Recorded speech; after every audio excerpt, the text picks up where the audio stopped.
আমরা যে যতই ডাক্তার, ইঞ্জিনিয়ার, শিক্ষক, ব্যারিস্টার, যে যত বড় পজিশনে যাই না কেন, আমাদের মধ্যে কিন্তু সবার আগে দরকার মনুষ্যত্ব। আপনি যত বড় পোস্টে যান না কেন, আপনি বিসিএস ক্যাডার, আপনি ডিসি, আপনি ম্যাজিস্ট্রেট, আপনি জাজ, আপনি এসপি, পুলিশ সুপার, অনেক কিছু হতে পারেন, কিন্তু আপনার মধ্যে যদি মনুষ্যত্ব না থাকে, অ্যাজ এ হিউম্যান যদি হিউম্যানিটি না থাকে, আসলে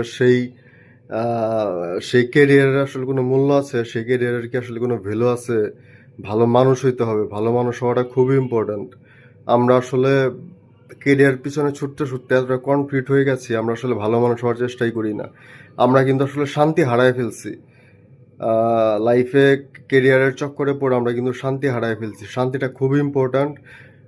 শান্তির জন্য আপনাকে মেডিটেশন করতে হবে, শান্তির জন্য আপনার গ্র্যাটিটিউড প্র্যাকটিস করতে হবে।